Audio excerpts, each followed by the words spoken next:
I found her in a trash can, 3 months old, wrapped in a thin hospital blanket, her tiny body trembling from the cold, eyes swollen from crying, lips pale, skin cold to the touch.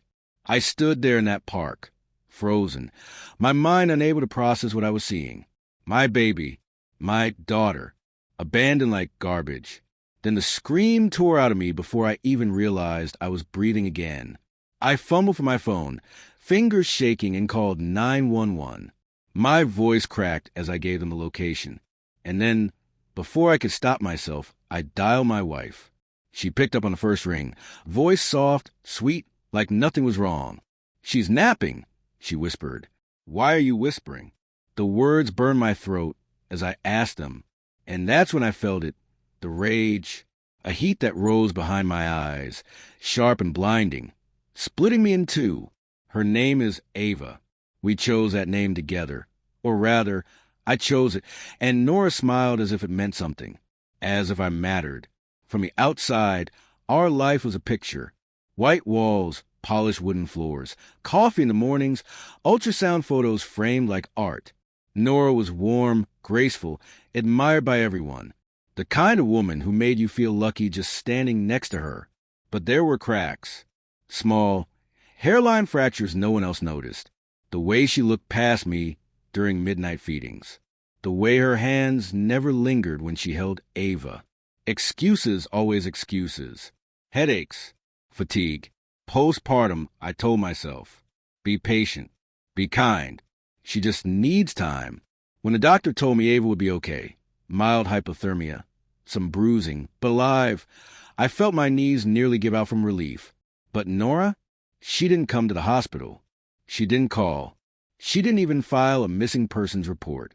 And that night, when I returned home, heart hollowed out and body numb, I found her curled on the couch, legs crossed, glass of wine in hand, the glow of the TV flickering on her face. "You look like hell," she said with a smirk. I didn't answer, just stared at her, feeling something inside me go cold. She tilted her head, all innocence. Did something happen? That's when I knew. This wasn't a breakdown. This wasn't illness. This was choice.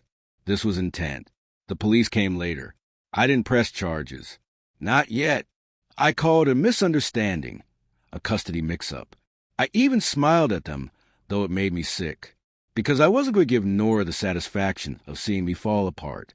I had a daughter to protect and a wife to destroy.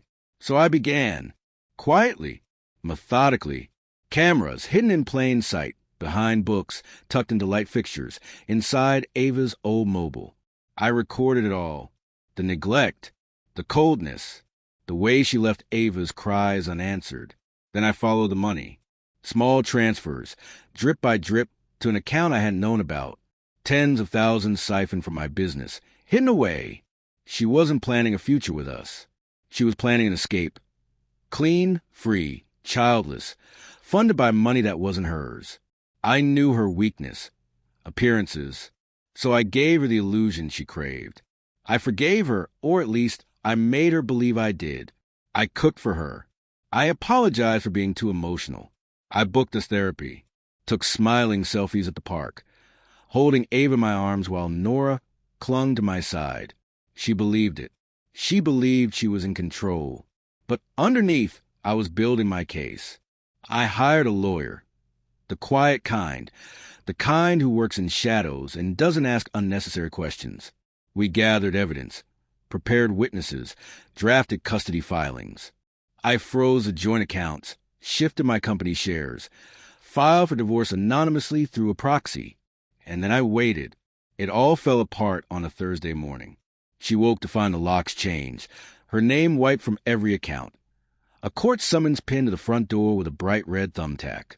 I watched in the car as she pounded on the door, screaming, calling me over and over. 17 calls. I didn't answer a single one.